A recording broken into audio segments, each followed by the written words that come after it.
we assign connotations to emotions or actions or words. Like we get to we choose that, right? And so when you're looking at your limiting beliefs and like you being a victim, it's not you saying, oh, I'm a bad person because I'm a victim. It's like, oh, I had that thought. This is actually just victim mentality. This is scarcity mindset. This is out of a place of fear. Like, okay, neutral. That's objective. How can I change that and reframe that?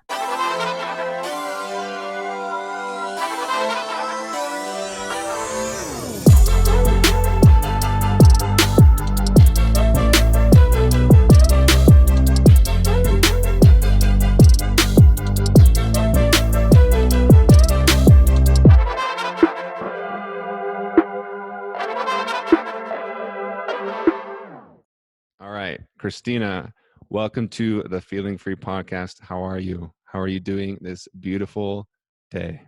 I'm doing well. Thank you so much for having me on the show. I'm excited to be Mhm. here. You know it so much, like from a random dude DMing you to hopping on a podcast, and you even helping with like this series slash course that I'm working on. Like I sincerely appreciate it, and you know that will be out by the time this comes out. So if you haven't, go get it. It's free, and it's a whole bunch of different amazing people telling their story, their experiences, their tools, their knowledge of how to free yourself from fear in different ways. And Christina does an awesome like self. You can listen to it over and over and self regulate with like your Reiki. hmm Um, and so if people don't know what that is though, how do you describe Reiki healing? Yeah, Reiki. So Reiki is a form of energy healing, Mm-hmm. and when I'm working with clients, it's not really just Reiki. I think energy healing in Mm-hmm. general is confusing for people because they really want to put it in a box, and so I Mm-hmm. just say, yeah, I'm a Reiki healer because people they always ask, well, what type of energy healing do you do? So I'll just say Reiki, but the truth is, and I know you know this, like most energy healers, it's not like a category. It's just like everybody kind of has their own version of energy healing. Mm-hmm. So but what Reiki is, so Reiki means universal life force energy, and most people are familiar with the idea of chi or prana. It's this life force energy that so many people like understand the concept, Mm-hmm. but we have different names for it, and it's a healing energy, right? It's a healing energy. So Reiki is basically, Reiki healing is when a Reiki practitioner acts as a channel for Reiki energy. It's You're not getting their energy, you're getting the Reiki energy, the universal life force healing energy. They're acting as a channel for Reiki energy to enter your body. So you're basically in a traditional Reiki setting, laying down on a massage table, and the Reiki practitioner holds their hands on or above you, and acts as the channel for that energy. And the healing energy, enters your body and just rebalances your chakras. And the problem is that a lot of people struggle with um, physical illness, physical symptoms, and emotional distress because of energetic imbalances in their bodies. So the whole idea is, okay, we're going to use this healing energy to rebalance that energy. And it helps you on the emotional level, the spiritual level, the physical level, and you feel amazing and relaxed and wonderful after it. Mm-hmm. So yeah, I'm a big fan of energy healing. It's been huge for me in my health journey, and I really think everybody should just like give it a shot. If nothing else, you'll have an excuse to lay down for an hour, right? Mm-hmm. So yeah, that's a little bit about what Reiki is. I love it. Thank you. I would definitely fall asleep, and I'm Yeah. sure that's okay if you fall asleep too. It is totally okay. That's why people love it. It's Yeah. really great for people who, it's especially great for people who have trouble meditating or who are Mm. super go, go, go and have trouble slowing down because they have an appointment, right? So it's like they know they have I to be feel you. there. They lay down and they can finally relax. And so many of my clients are people who are just really go, go, go and busy powerhouses, and Yeah. they don't have time for themselves, and they'll always tell me this is the only time that I get to fully relax. Like nothing else is on my mind. I leave feeling amazing.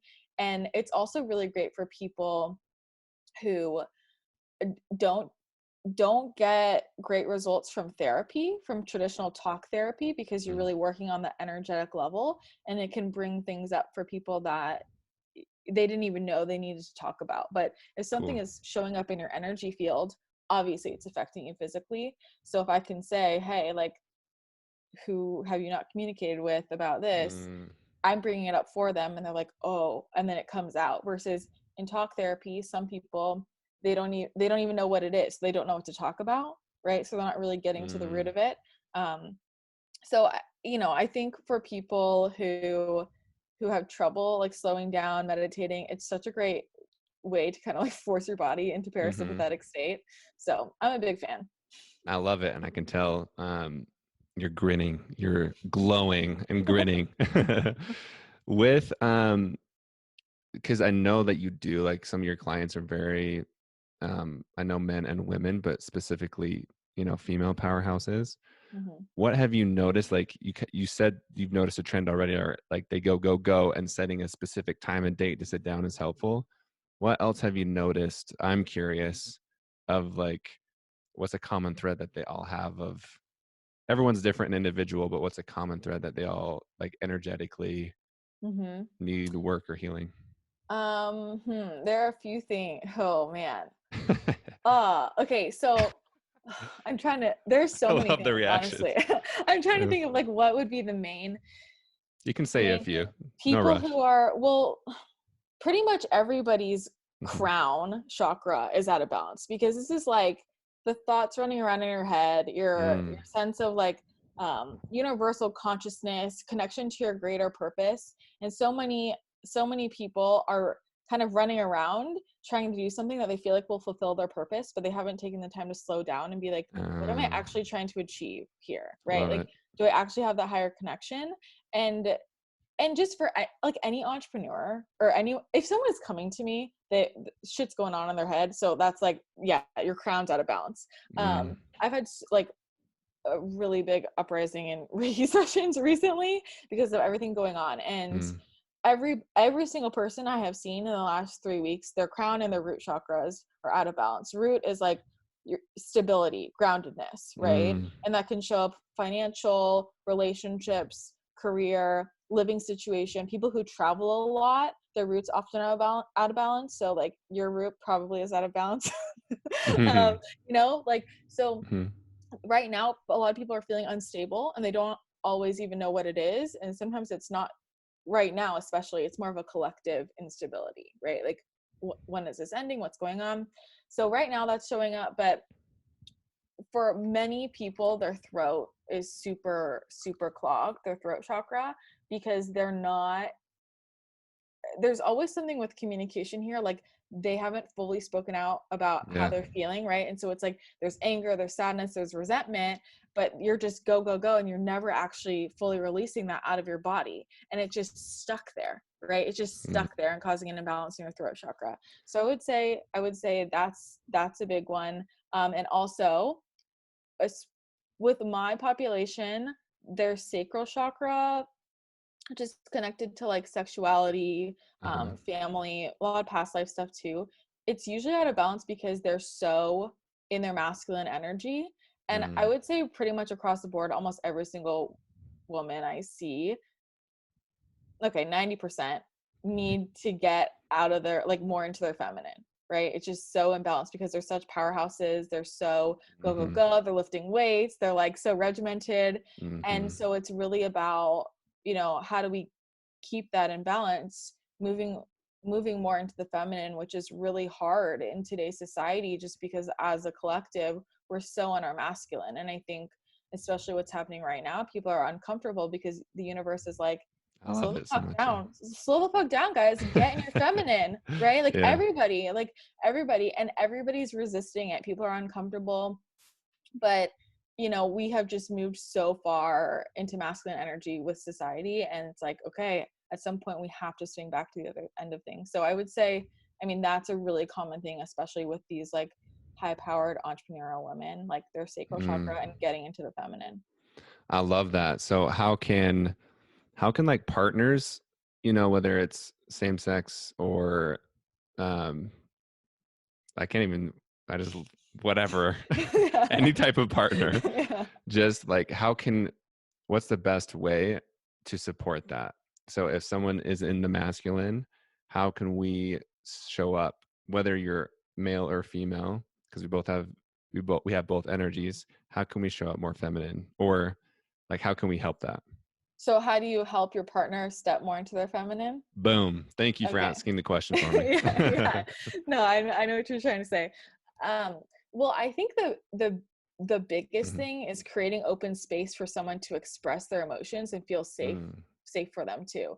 And especially, you know, when people are more in their masculine energy, they feel like they can't express it. There's not open space, and most people just want someone to ask, like, no, really, how are you doing? How is that making you feel? Like, this is safe, no judgment, let it out. Like, and this also relates back to the throat chakra, right? mm, And I see this relating back to a lot of relationships that women have. It's like they have all these emotions, they're working so hard and they're really looking for approval, right? But there's mm, no open space with the partner of like, how are you feeling? Are you really stressed? Are you upset? Like, are you happy? And like just giving them that open space to say whatever they need to say and feel however they need to feel.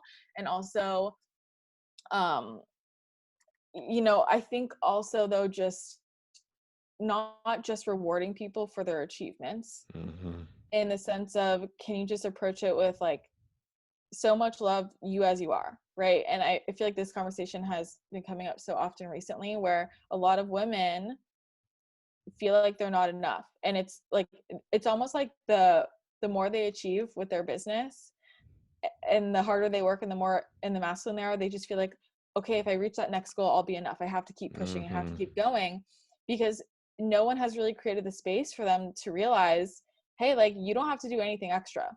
Like, right, if you're living in a box on the street, like, you still are enough, and like, I still love you. And it's like really expressing that unconditional love and like creating space for someone else to slow down and being like, hey, you're a rock star, but also like, can you take 5 hours today on Sunday to like, can we just sit? Like, can we just I sit love and, that.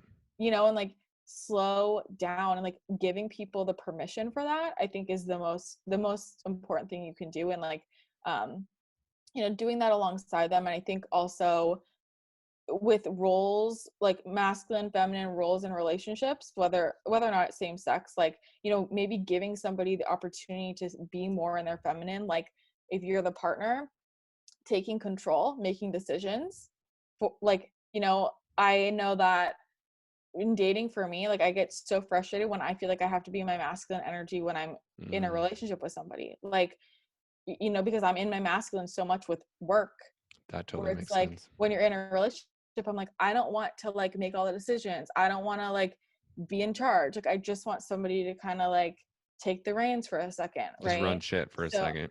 yeah, it's like, Mhm, and I think a lot of times the partner feels like, oh, they've had a really hard day, a lot's going on, what do you want to do?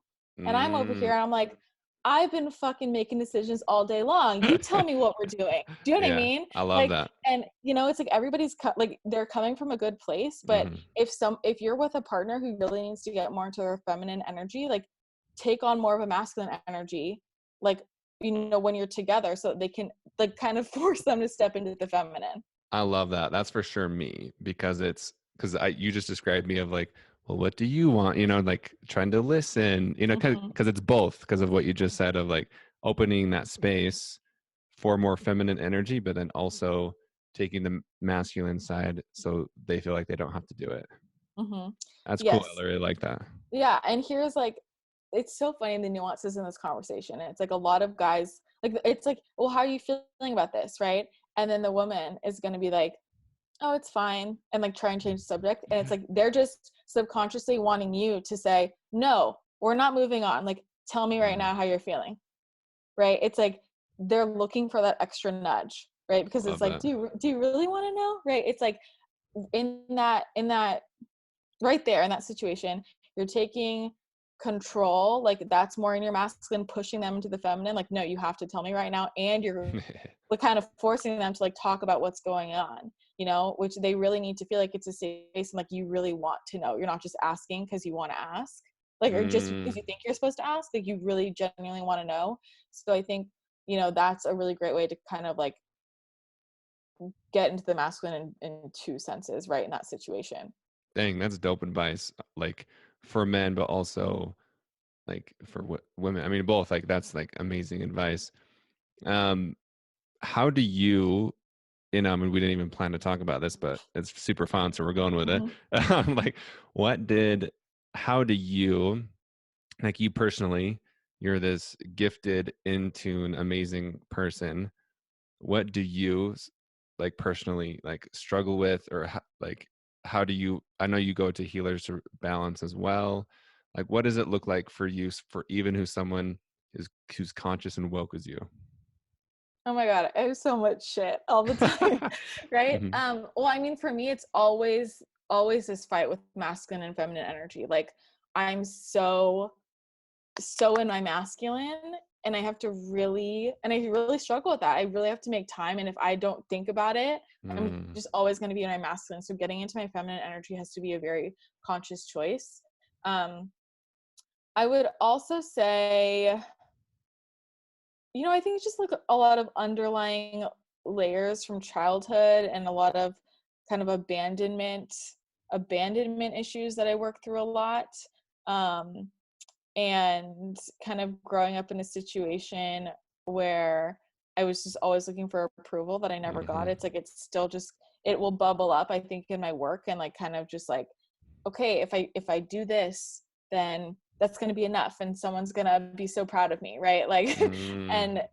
and then the kind of taking a step back and being like, it doesn't even fucking matter what anyone else says, right? Yeah. So I think like there's a lot of layers there.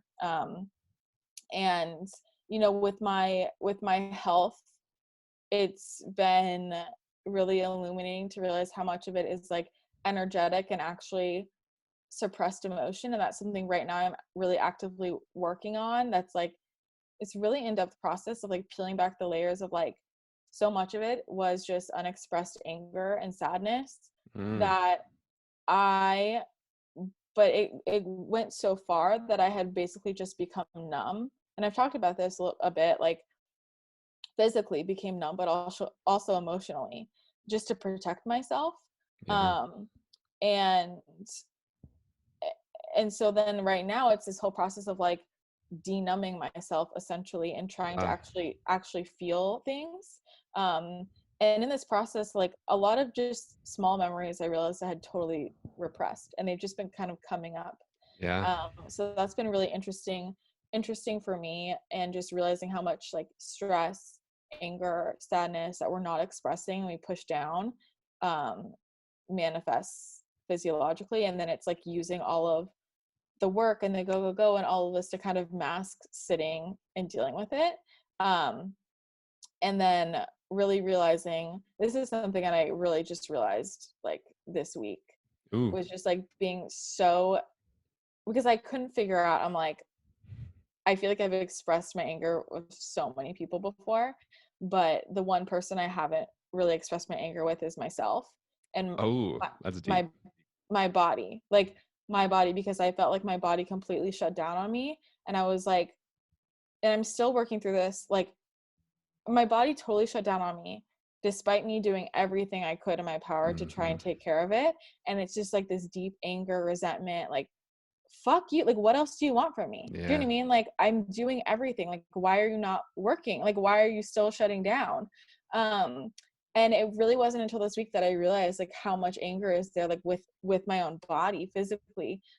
So now it's like, okay, moving through releasing that. And I think for a lot of people it's really difficult to like really release your anger, and it's like a practice, especially if you've become numb. Like a lot of my clients express this to me too, like just after so long, when you're caught in the sympathetic because of whatever happened in childhood, and it's like I'm still trying to get out of it.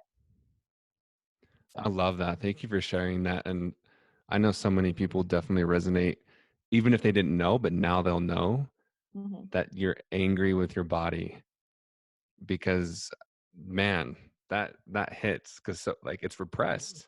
Yeah. And let's go into that. And because in 2015 and 2016, you had a lot of issues that I can't pronounce, like some of them, right? Like health concerns.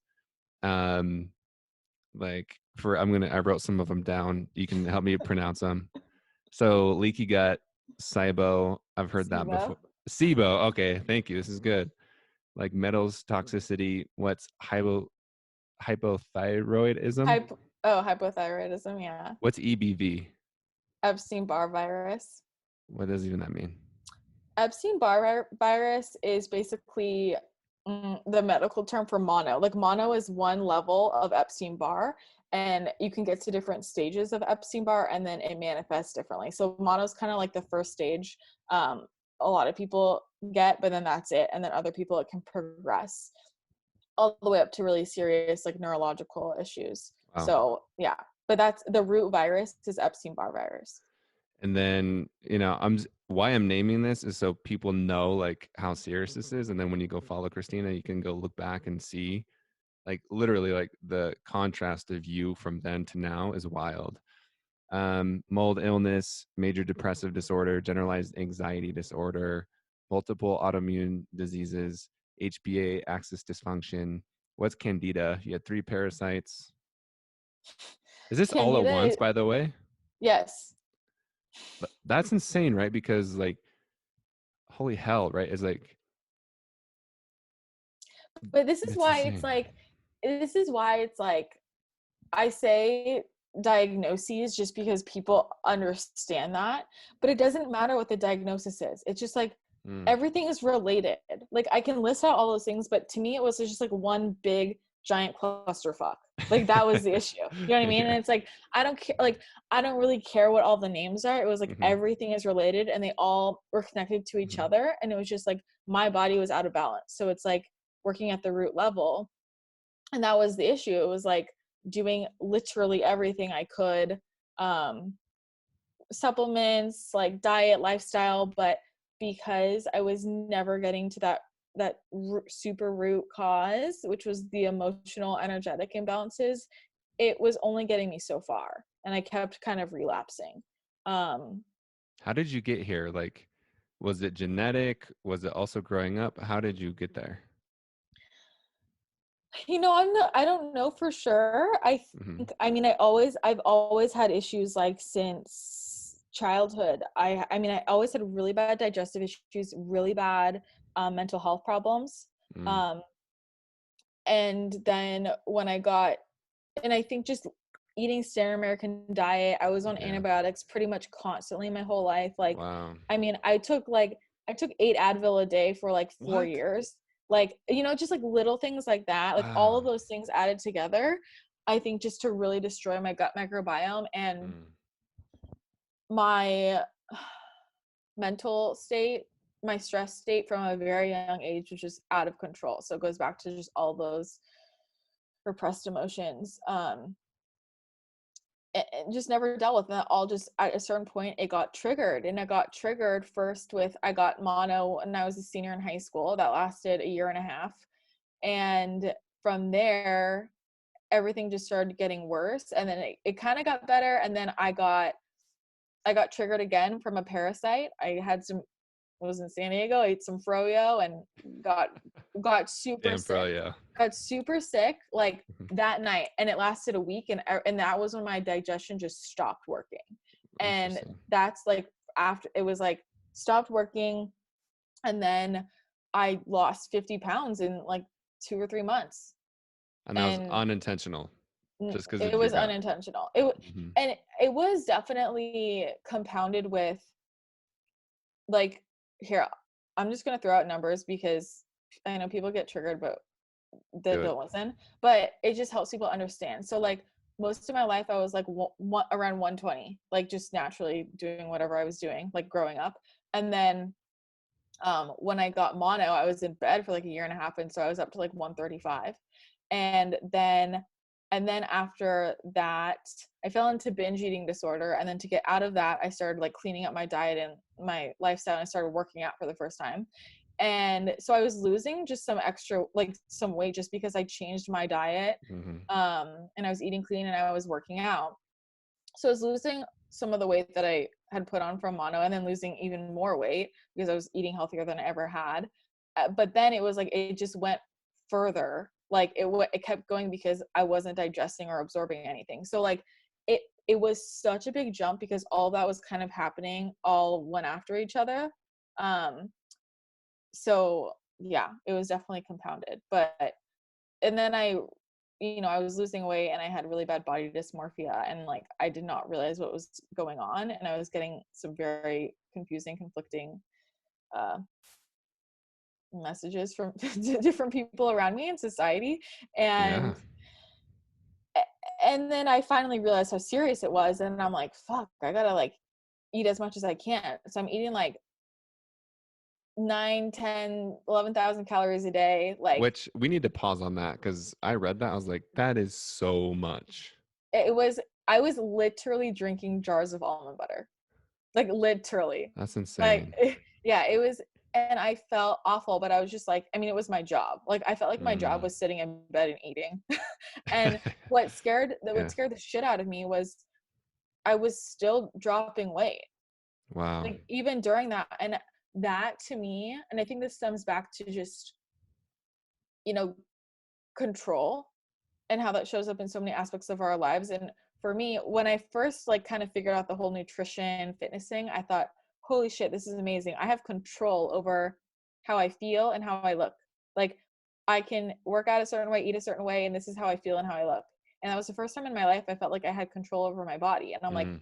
wow, I have the secret sauce. Like if as long as I eat clean and I work out, like I feel good You're and Gucci. I'm confident. Yeah. And then it's like suddenly I'm in this situation where I'm losing so much weight and like my life is on the line, and I'm eating as much as I can and I'm not moving and I'm still losing weight, and I'm like I have literally no control, and that's scary as fuck. Like I have no control over my body, Yeah. right?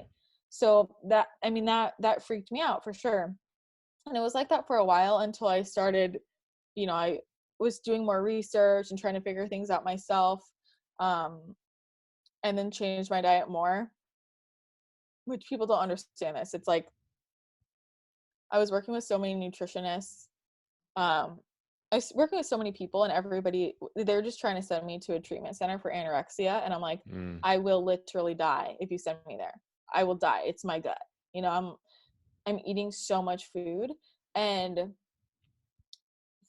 anytime I would talk about, showing them different things about how you can change your diet to heal your gut, they would just say, you're just trying to restrict, like you just have an eating disorder. So I'm like, you I were don't. like, as the patient, you were showing them this. Yes, I Mm. would come in. I actually just threw it away, like in December. Or, yeah, in December. I had this huge file of like research studies and all of my Wow. blood work, like all, like I just this huge file, this folder that I would bring in, and it was like the folder. It was like the tourist folder, and all Mm. my doctors hated me. But I'm like, these are all the studies. This is all my lab work. These are all my notes. And no one was just. I just felt like no one was really helping me. Mm. And anyways, when I finally went full paleo and more keto, then I started putting on weight. And I started digesting food again. And from there, it was like onwards and upwards. And I had researched different supplements, looked into leaky gut, and started like, using different supplements to heal my gut. And then it was just like kind of improving from there. And then I got to a stable enough weight where I could start working on some of the more serious underlying things. So, yeah. Yeah, that's crazy. And like, because you worked with multiple healthcare professionals, like how many do you think?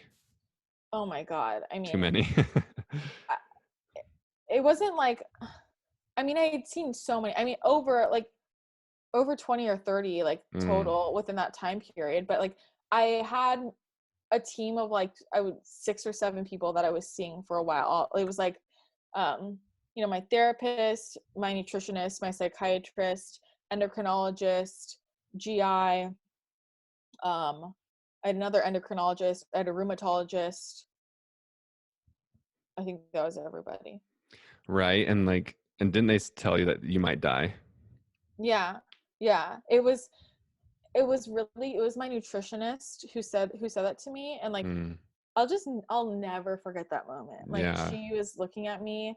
She was like, I've never worked with a female with this low body fat before. Mm. She's like, do you understand how serious this is? And I'm like, I mean, I know I'm skinny. I know I need to put on weight, but I don't know like what else to do. And she's like started tearing up, and she's like, Oh, you know that your organs could shut down, and you know that you could have a heart attack like any day. wow. And like when she said that to me, like crying, I was like, oh my God, I felt like I had just been punched in the stomach. Like, Mm. holy fuck. Like Yeah. any piece of me that was resisting going all in was, I'm like, I'm done. All right, I'm going home and like guzzling down almond butter. You know, Yeah.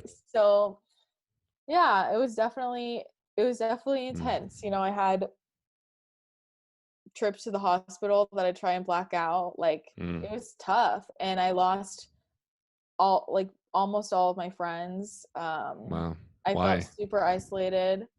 You know, I think a lot of people were just really uncomfortable and didn't really know like what to do or say. And Mm.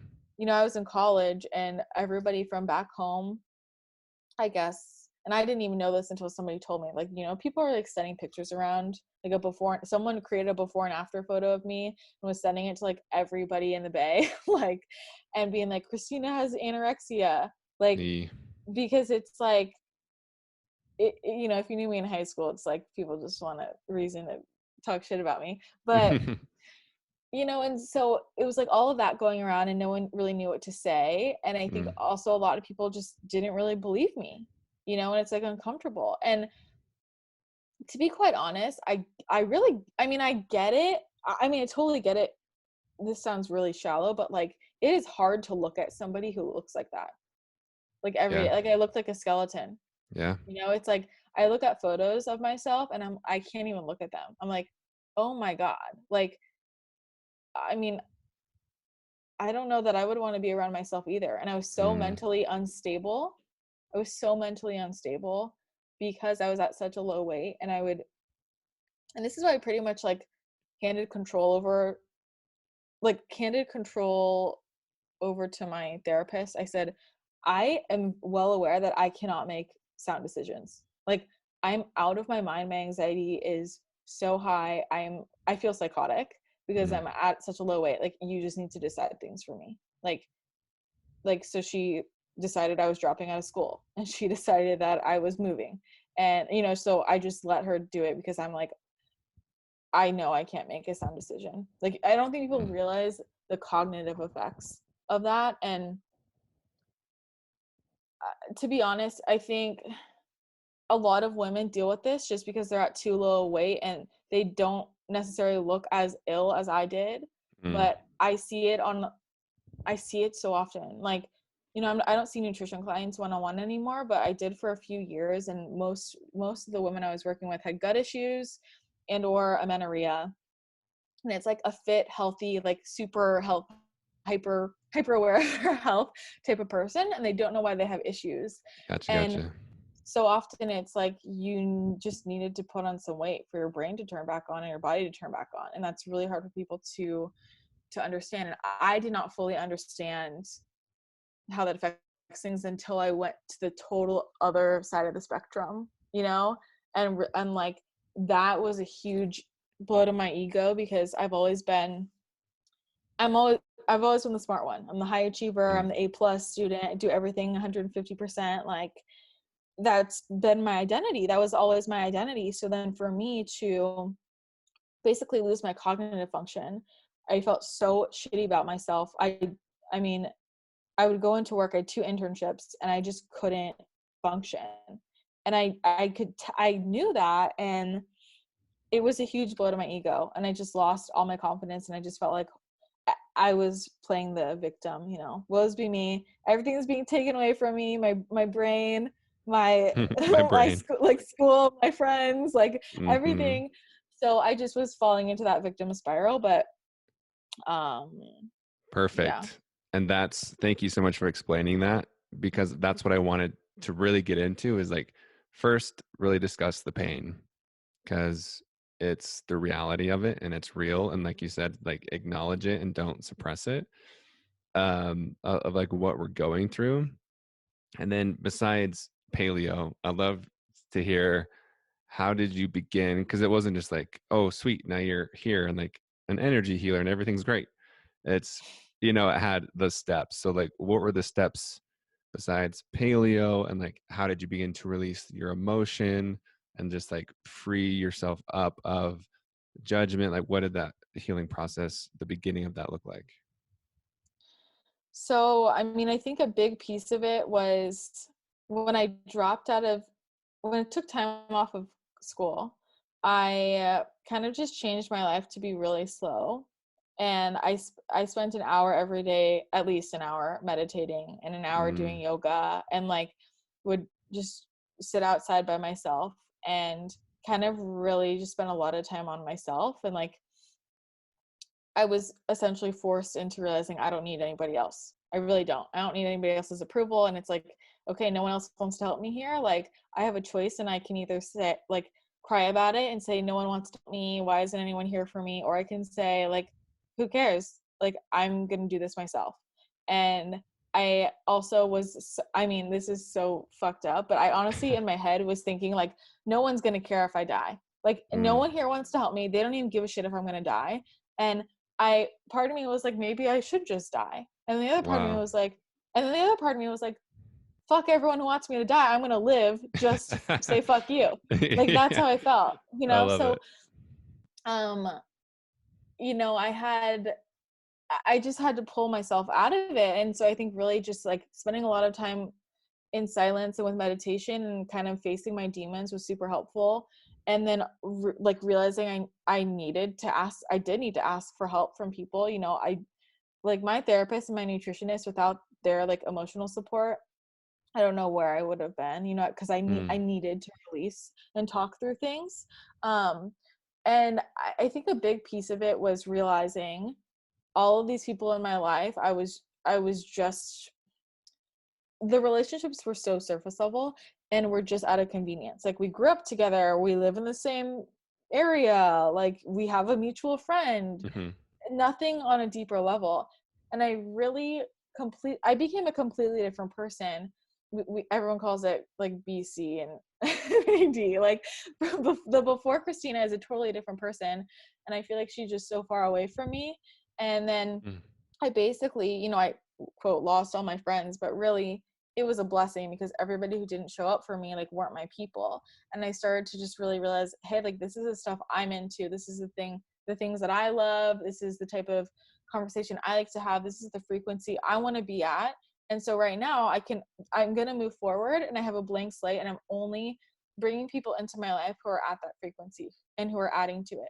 So my life totally shifted, and I got like a lot more into the world and the industry I wanted to be in, and I didn't really give a shit about anybody else's judgment, because when you reach a place where you think, like, every day I'm like, I don't know, I might die today, you kind of just realize I don't give a fuck about what anybody else has to say, right? And it's really sad that you have, like, I mean, I had to hit that rock bottom, but I think a lot of people, like, people who really transform have reached a rock bottom or had hmm. a near death experience, like, because it pushes you, because people can preach to you all the time about changing your mindset and doing X, Y, and Z, but until you actually feel it, like, it doesn't motivate you to actually feel like total shit, and you're like, I have nowhere else to go but in a different direction, right? Mm, So I think, like, changing the people I surrounded myself with and just approaching life in a different way. Like, going back to school and work, I was like, I don't need to get 100%. Like, I don't need to be 100%. I need to just do what I want to do and live my life. And I prioritize myself a lot more. Um, but I really think the changing relationships thing was super important. And I got, a lot more into like the spiritual health and wellness world, and that was super eye-opening. That connected me with an amazing functional medicine doctor, and he helped me a lot with the underlying work. But then i i I relapsed really badly, and I realized like something else has to change, and I was at a point again where I'm like, I don't know what else to do.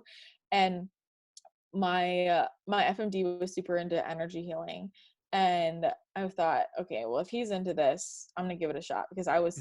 I always thought that stuff was like so bullshit. um so I just started seeing these different healers, and the things they were saying to me were just so illuminating, and the way I was feeling, and I'm like, okay, this is it, I just know. And then I started getting more tapped in just by opening that up and Mm, in tune. And as I started doing that, I just realized there's so much more at the surface. And I also hitting that same block with so many of my clients who, again, it's like everyone eating really well, working out, like great lifestyle on the surface. But why are these people still sick or still having Yes. symptoms? Because they have all this underlying shit that's it's like bloating, right? Bloating half the time is undigested emotions.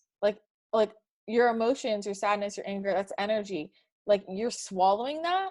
You're swallowing Ooh. that. It's in your digestive system, and then you're eating food, and then it's never digested, and you're bloated. Like literally, right? And so when we can get people to actually digest those emotions and then release them, their digestive symptoms go away. So it's I think just seeing that mirrored, I saw so much of myself in so many of my clients, and I'm like, okay, something else has to go. And then I started doing the deeper work, and things are coming up, and you can't deny that, right? So from there, it was like just getting way more tapped in, and then I kept getting downloads, and it was like breadcrumbs leading me to the next place. I started learning more about brain rewiring, and my friend Rachel specializes in this, like rewiring people's brains to heal from chronic illness. Cool. So I went through that with her, and like going through a whole brain rewiring program was totally life changing. Like I had to create so many boundaries I had never created before, and really had to, like, all my limiting beliefs, like take extreme responsibility for all the bullshit I was saying and all the stories I was telling myself and all the times I was feeling like, why is this happening to me, right?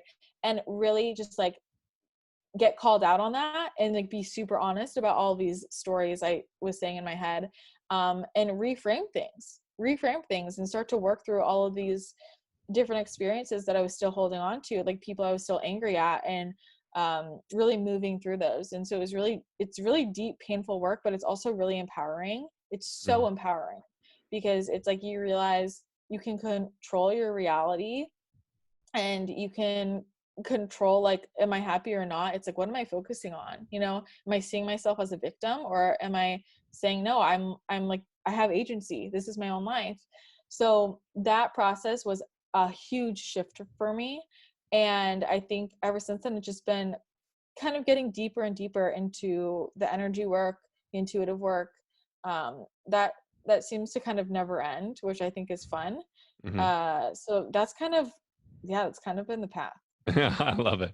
Well, for people listening, the secret to that is it wasn't one thing, Yeah, right? it's not. It wasn't just like, hey, this is one thing and sweet, right? Like you said, it's an ongoing practice.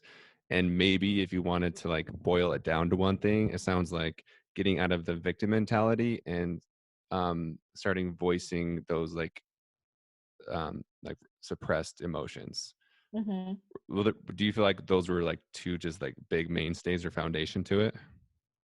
Yeah, I think those are two big things, and then from there it's like that, like getting out of victim mindset for me is like the golden nugget. So how do Like, we do this in a loving way? Because like you're like a no BS person, like literally that's part of your yeah, business. yeah. But but some like how do we lovingly? Some of us you just have to be real and like no BS.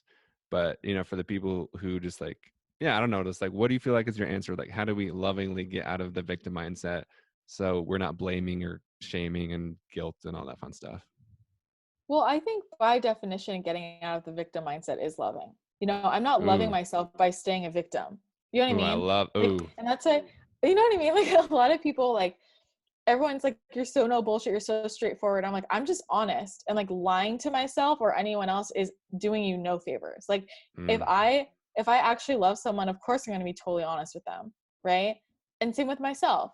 Like, to me, if I love someone and care about them, I'm always going to tell them the truth, right? Because that's what, like, the truth frees, right? Like, that is what serves us at the highest level. It's like, so for me, I feel like it's the same. You know, like, how do you do it lovingly? You just do it. That is loving, right? Mm. Like, and I think that the sooner we can be honest with ourselves and other people, like, the sooner we can do that healing work, you know? I And love it's that like, answer so much. yeah, you're not doing this to feel shameful or get upset with yourself. It's a very a neutral thing. And like everything, taking a step back and realizing everything is neutral.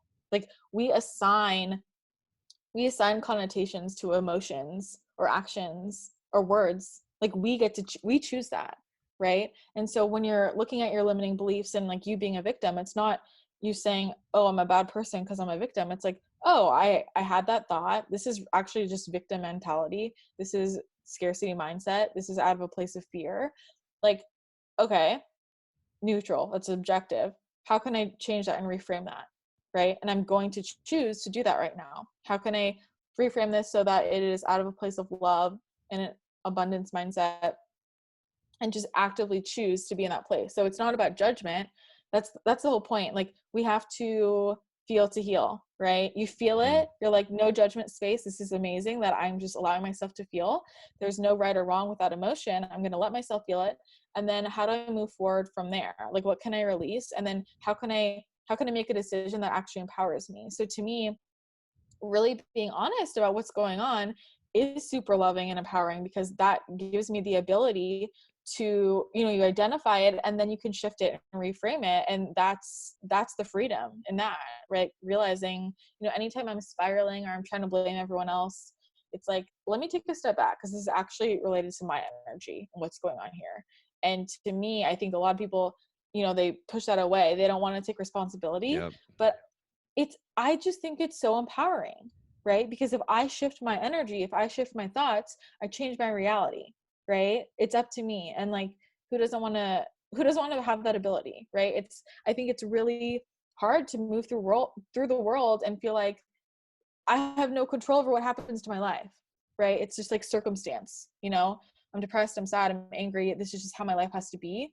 No, it doesn't. And I think I'm super passionate about that, because for the first 20 years of my life, I was in such a deep depression. And I remember thinking, like, this is just what life is like. Like, I'm just one of those people who's Wow. depressed, and I'm always going to be depressed. And this sucks, but it's just like how I have to move through life. And it was so dark and so awful.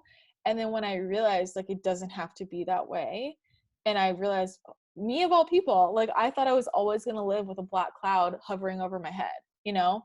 And then I realized it doesn't have to be that way. It's like, I want everybody else to have that freedom and ability too.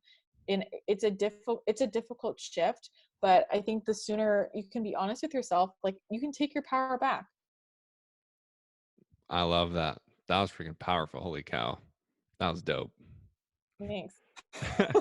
Yeah, honestly, that's really cool. Like, that is loving yourself. I really like that answer. And so how quickly, or what was the process of you being more honest with yourself, getting out of the victim mentality, like starting to be real with yourself and others about emotions and releasing? How, like, what surprised you of how quickly these issues started to dissipate?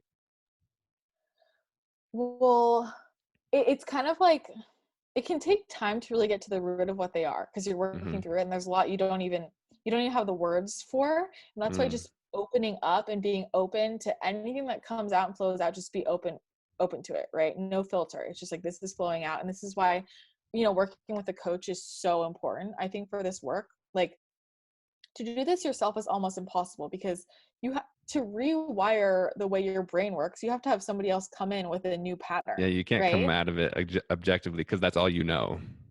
Exactly. And so sometimes, like, so working with a coach just expedites the process, because if you are just able to be very open and honest and say whatever is on your mind, they can say, okay, I hear you saying this, but what if we looked at it in this way? And you just kind of need someone else to reframe it. And for so many people, as soon as they hear that reframe, they're like, oh, I never even thought about that. Right. Mm-hmm. And then that's the new patterning that we create. And then it's like, as soon as you create the patterning, I mean, you just things just flow in. It's crazy. Like, when you actually are coming from a place of self-worth and abundance mindset and love and like flow and alignment and trust in the universe, things just come in. And it's like, whenever things aren't happening like the way I would like them to happen, assuming it's like for everyone's highest good, I know it's because there's something off with, I'm out of alignment somewhere. I made some decision out of fear or scarcity, or I'm trying to do what I should do instead of like what Yes. just the higher path is. So I would say, you know, the repatterning, it depends on the person and how deep their rewiring is, and it depends on what kind of what the issue is. I would say, I think with things like, with things like physical health, like chronic illness, I mean, it takes a good 6 months to rewire your brain, and then as soon as it's kind of stuck, it's like everything flows in. Cool. I think with things that are more like money mindset, um, relationships, sometimes it's a lot faster, you know. But it just depends how, like, it could be, you know, it could be 3 months, like 2 or 3 months, but it just depends how willing somebody is to be super open and honest with themselves and like with whoever they're working with. Because I know for me, it could have happened a lot faster. I would sometimes think things, but I wouldn't say it to my coach. And, you know, I'm like, I don't know. But if I had just said it, we could have gotten to the root so much faster. And then as soon as I learned to just word vomit, everything was just expedited. So it's about having that open space of just like, yes, no judgment. This is how I'm feeling. This is what I'm thinking. This is what's coming up for me.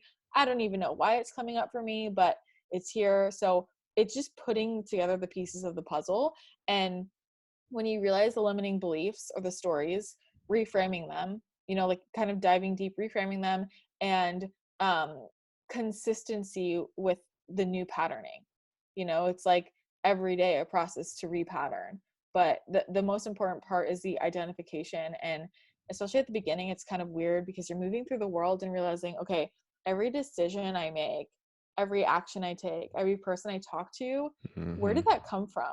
Like, where did that come from? You know, most people don't realize they're living out of alignment. And most people don't realize that almost everything they do or say or experience is like fear. I should do this. Yep. I need to do this. It's security based.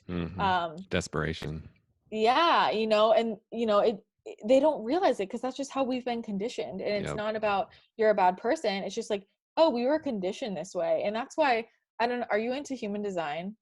So only because I've listened to your episode and I took the test because of you, but I'm still a novice. Okay. I mean, this has been life changing for me. Like, I think if I could redo my life, I would probably study human design for like 10 years. But since that's not happening, I'll leave it to the experts. So, I mean, I'm not a human design reader, but I highly recommend people like have a professional reading because they can really go into your chart and there's so many nuances. But, you know, I love personality tests. Like, I think they're super interesting.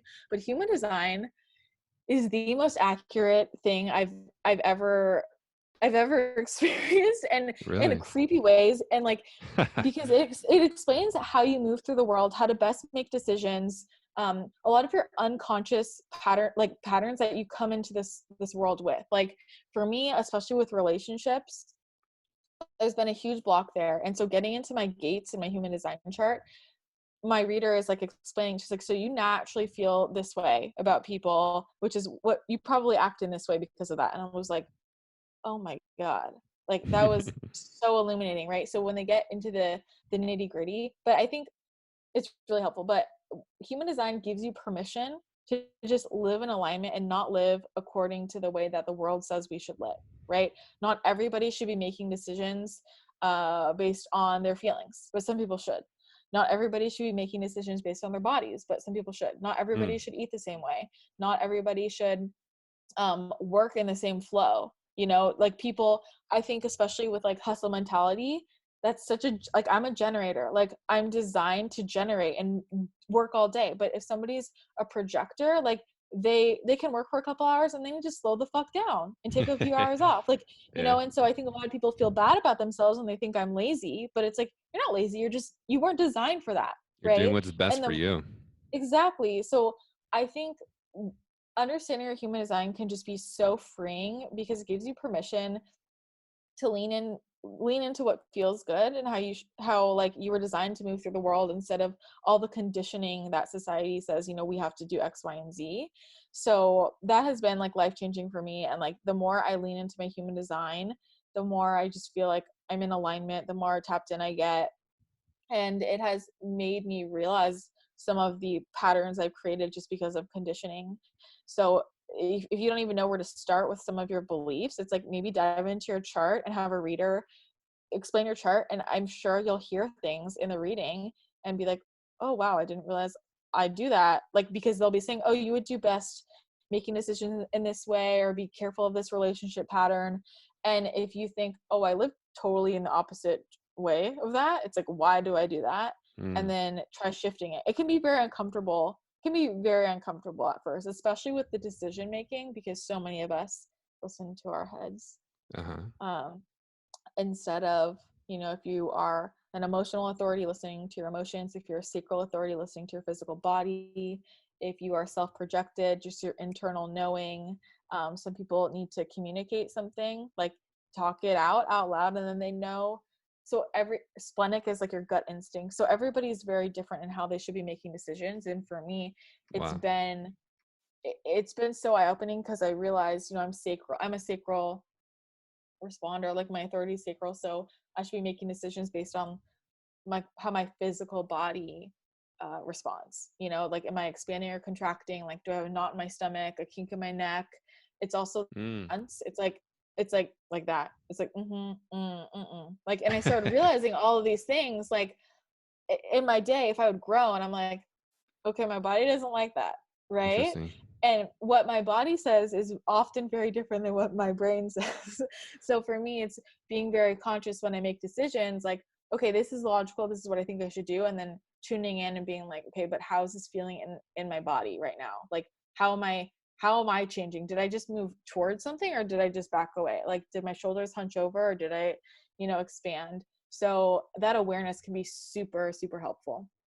Dang, that's so I forgot the website. What's the website for people to go take that test and dive into it? So there's a few. I like jovianarchive.com. You can also go to My Body Graph. Both of those are fine. I just like the charts from the Jovian Archive one better. Jovian Archive. Yeah, yeah.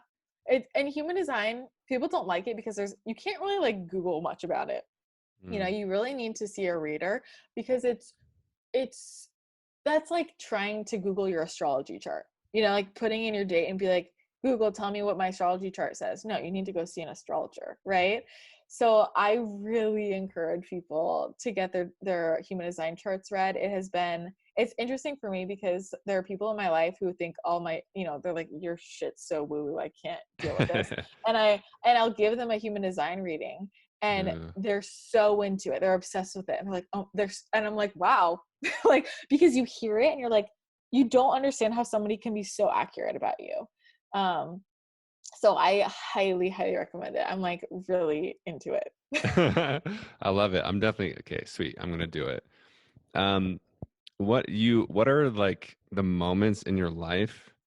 It kind of like what you've been describing, that just for me like feels like freedom and choice and truth. So what are the moments where you feel most free? When I feel most free when I'm like outside in nature with no to-dos. It's like the restriction of a schedule, or like having somebody else like need me. It's like just me, right? Away from technology. And if you're either by myself or with somebody at a high frequency or higher than me, is Mm. really like, but I think so it's like the detachment, and like I love being by myself, and whenever I feel like I need to do this for this person, or like somebody's waiting on me, or like there's technology attached, it's like just too much, So I think when I can have just open space, mentally, emotionally, physically, and like also just like releasing emotions, like if I really have a full breakdown about something, I'm like, I feel amazing. That's freeing, right? To Ooh, I let like go of that. all that old shit.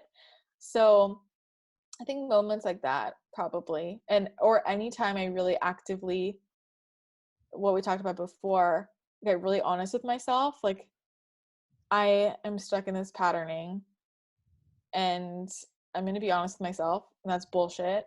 How am I going to change this? And I take action based on, I really change what I want to do initially, or what I think I should do.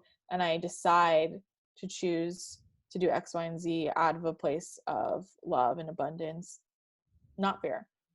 That is freeing, right? Because then it just flows in, and it's like, there's something about that agency that's super empowering. Yes.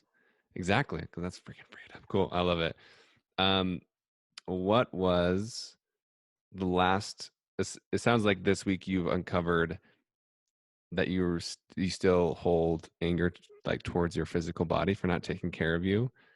What was another like uncomfortable truth recently that you were maybe afraid or it was uncomfortable to acknowledge, and then once you did it you just felt light and free? So something came up with my human design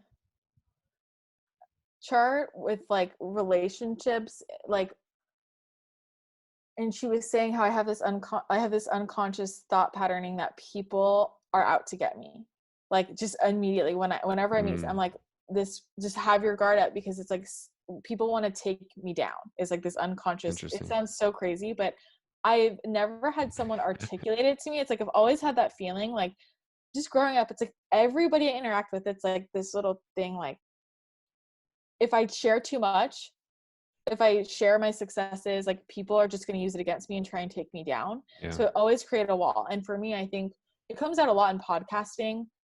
I love interviewing people. I love interviewing people, and in certain situations I like to be interviewed, but it's really weird in my in-person relationships.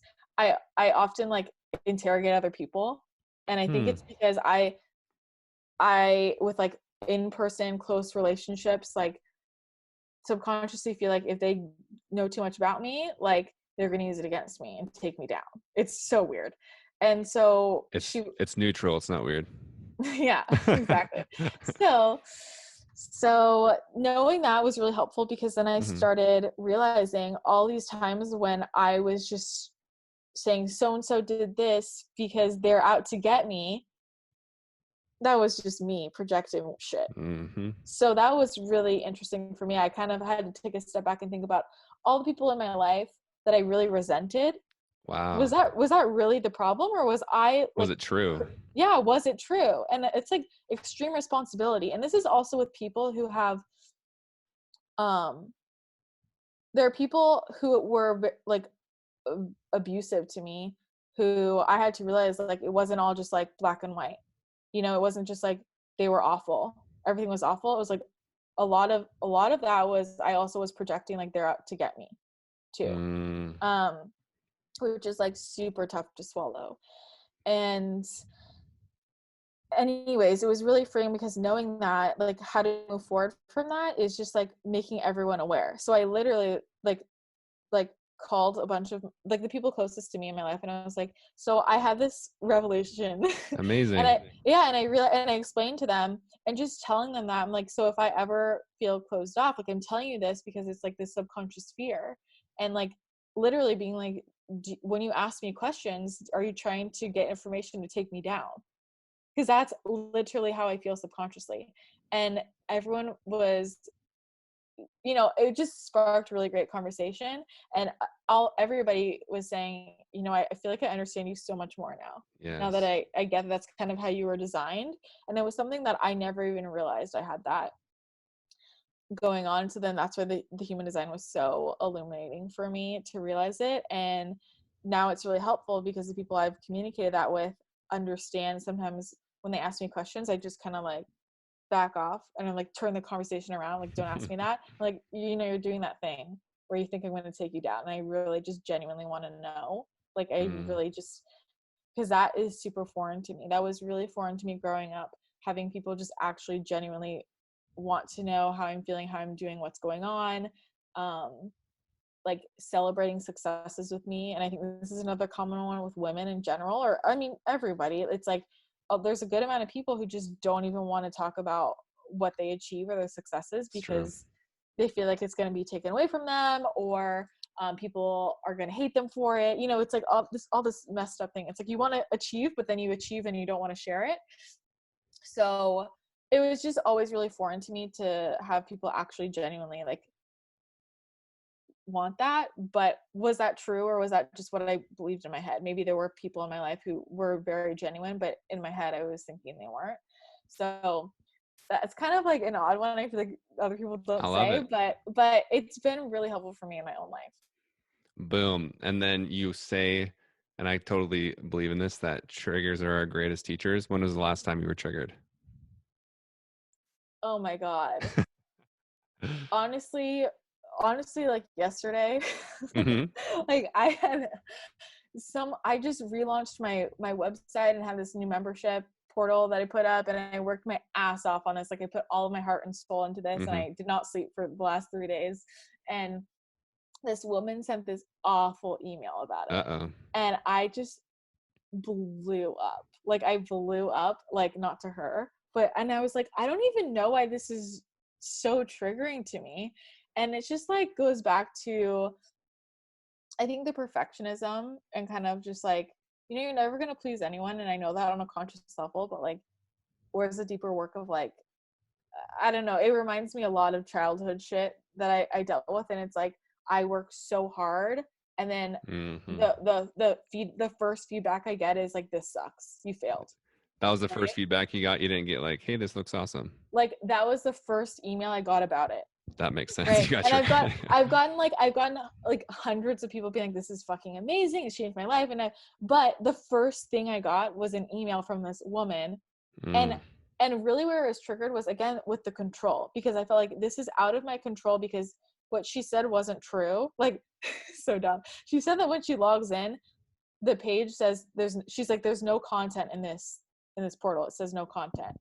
And I'm like, well, there's a lot of content. Like no one else has said this. Like I've tested it. Like, and I had my assistant ask her to send a screenshot so I could see what she was looking at. And she sends this horrible email back. And it was like, I want free swag because you've inconvenienced me. And it was just this feeling of like, somebody's angry with me and I have no control over, like, I can't make this better because Yeah. it's about her. It's her own issue. I don't know what's going on. We offered to troubleshoot, right? And like, you just can't control if people are going to be unhappy. And like, that has been a big lesson for me, that I'm always like, I have to remind myself every single day, because Me too. because it's like, I naturally feel really guilty and I really want everybody to be happy and I love to Mm-hmm. help people, and I hold too much energy for other people. And this is something I'm really working on, is like, you manage your own energy. Like I have to manage mine, because Mm-hmm. mine gets out of control if I feel like I'm trying to hold space for everybody else. But like, when somebody first told me, Christina, you're not responsible for anyone else's feelings. Like you're responsible for your own, but not anyone else's. That was like, what? Like that took me like 3 weeks to actually understand to be true, Mm-hmm. because we're conditioned to feel like we are responsible for other people's feelings. It's like, you failed me here. You made me upset. You hurt me. Actually, no.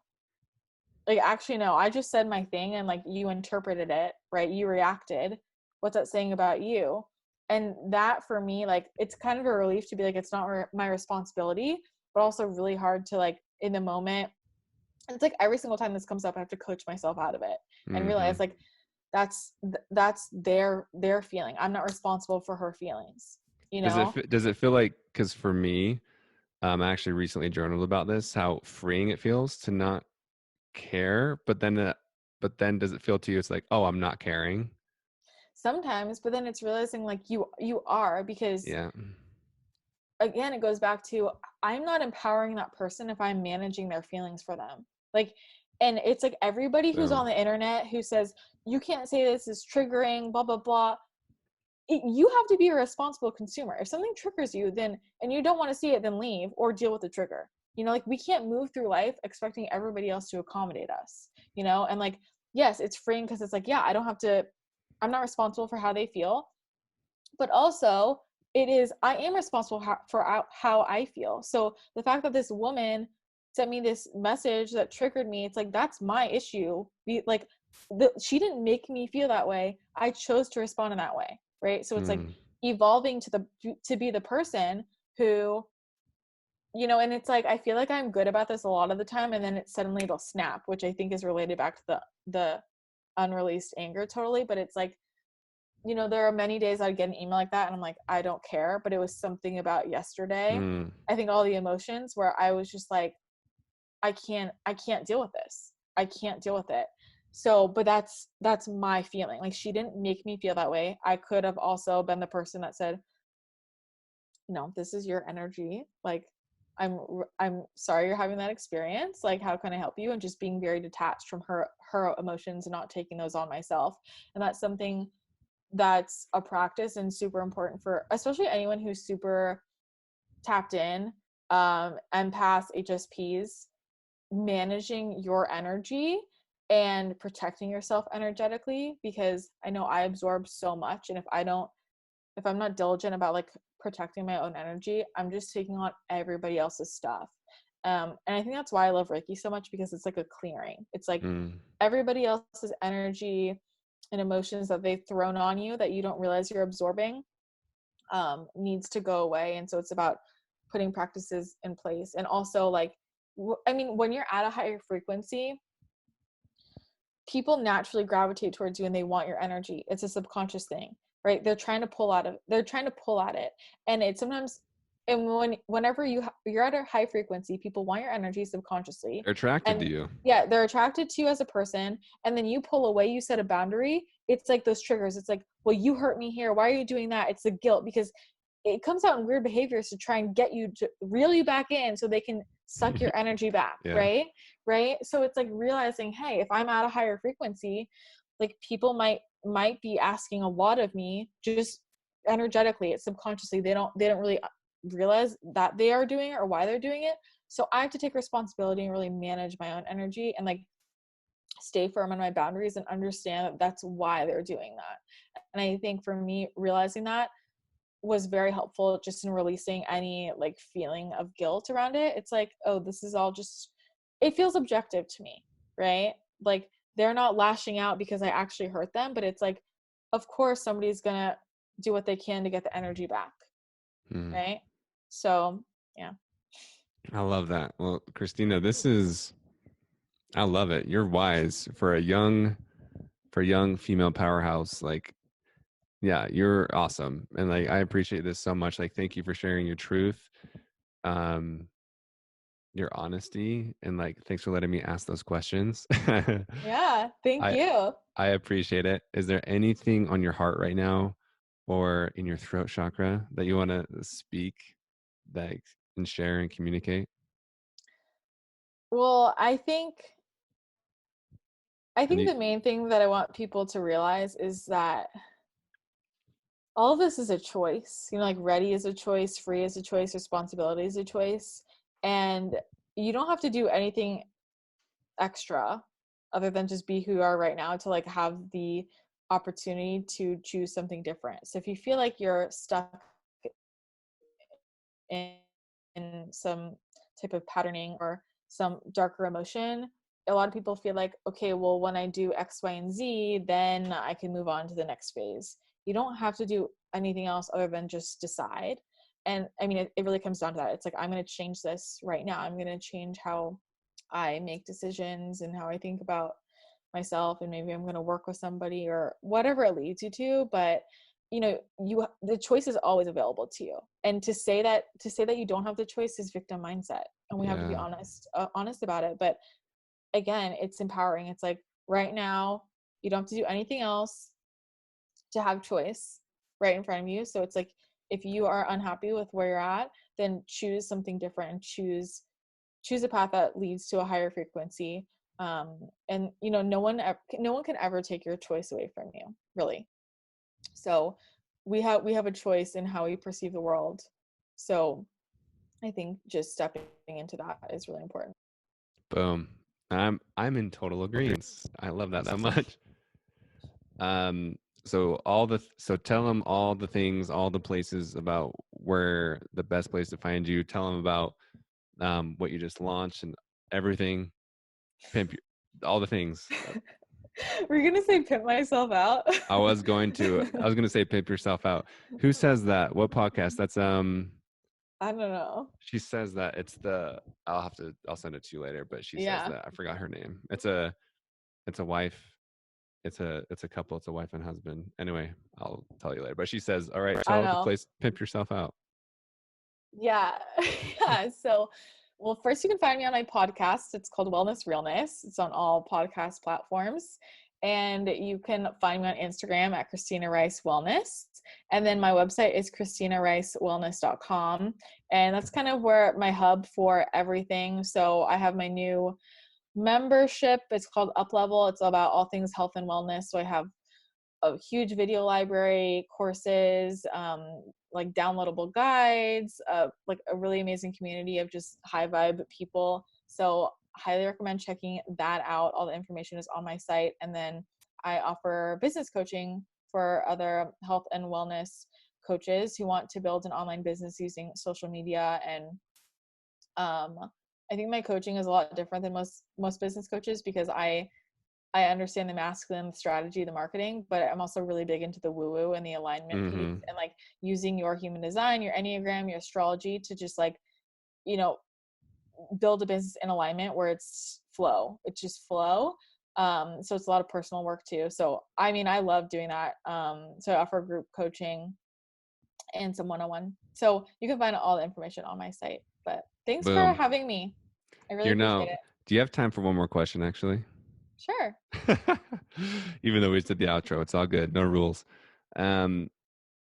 Because I've been really impressed, because if you're comfortable, right, you make above six figures with your business, correct? Mm-hmm. And I'm all about being honest with money. Like yesterday in my membership call, I was like, here's exactly what I charge and the hours that I work, because like that's freedom of choice instead of like an abundance and trying to like hide it.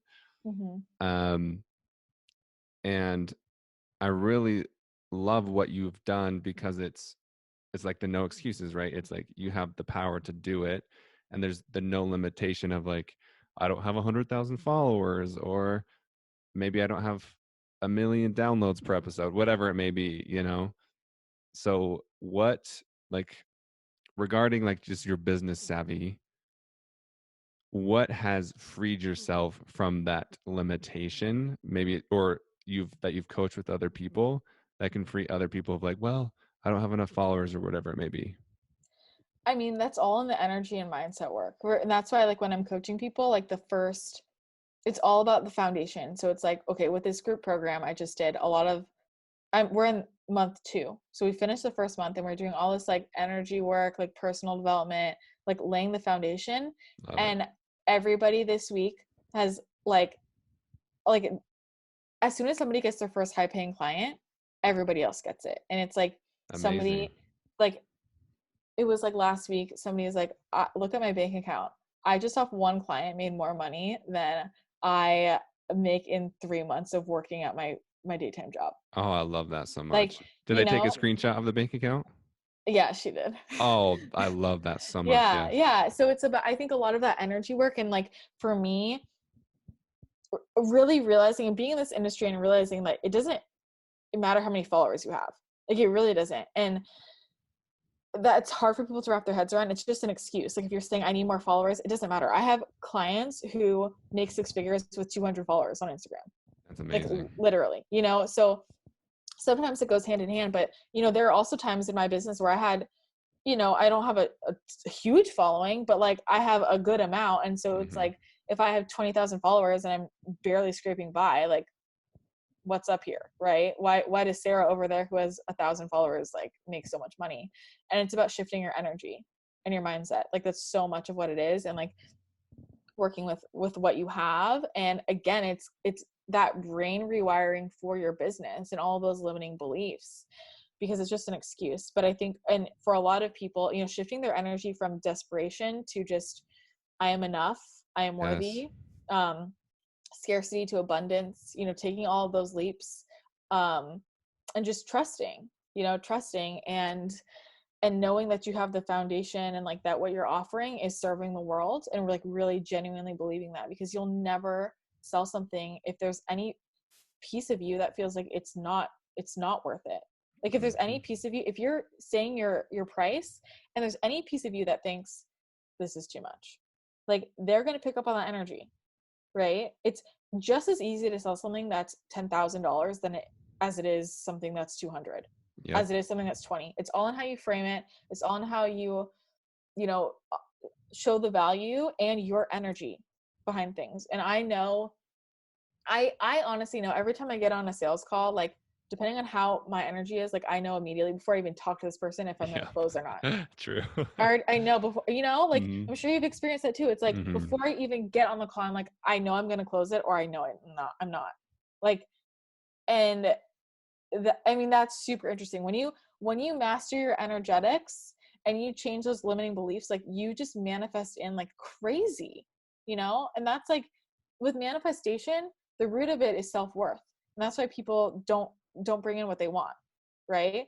But it's like worth it to do that underlying self-development work so that everything else just flows in without you even trying. And it's like, you know, bringing in your ideal client, like making as much money as you want. It's all rooted in self-worth. It's all rooted in self-worth and like managing your energy. And like when I was doing my business out of like, I'm doing this for security, this is what's logical, you know, I don't want to give this much away because I want to charge for it, like scarcity, fear, like nothing was not flowing. I was muscling through it, you know? And then as soon as I shifted it, I'm like, no way. Like I'm going to work with my energy. I'm going to trust. I know that I believe in this. Like it just flows in, you know? And I experienced this so often with launches. Like I would launch something with a different energy and like make like the difference in money was remarkable just depending on my energy. Like with my program, like the first couple times I launched it a couple years ago, like it was amazing. And then I got really tired of it and I didn't want to do it. And I was like, well, I was like, I need to launch it because it's a big chunk of money that I like want for my income. And so I launched it with that energy and it's like 5 people signed up. And I was like, fuck, you know, like I have more followers now and I have less people signing up. So it really is about your energy. And I think also for me, like I've had the privilege of getting to know so many amazing people in the health and wellness space who I used to hold on a pedestal, and like they have so many followers and they have all this amazing content. And then I get to know them and like half of them don't even have a business. Like it's crazy how many people have huge, like so much content, so much buzz and don't make any money. It's like true. And also for me, like my masterminds, like I like see people, I'm like, whoa, like I thought you made a shit ton of money and you barely scrape by. So I think it just levels the playing field, right? Like no matter who you are, you can make it work if you work smarter, not harder. And working smarter is mastering your energy and working through your limiting beliefs. Boom. I love that. Christina, you're awesome. I appreciate you so much. I'm excited to listen back to this. Like, thank you so much for sharing your time and your energy, because your energy is very on point. Thank you. Thank you. All righty. Adios.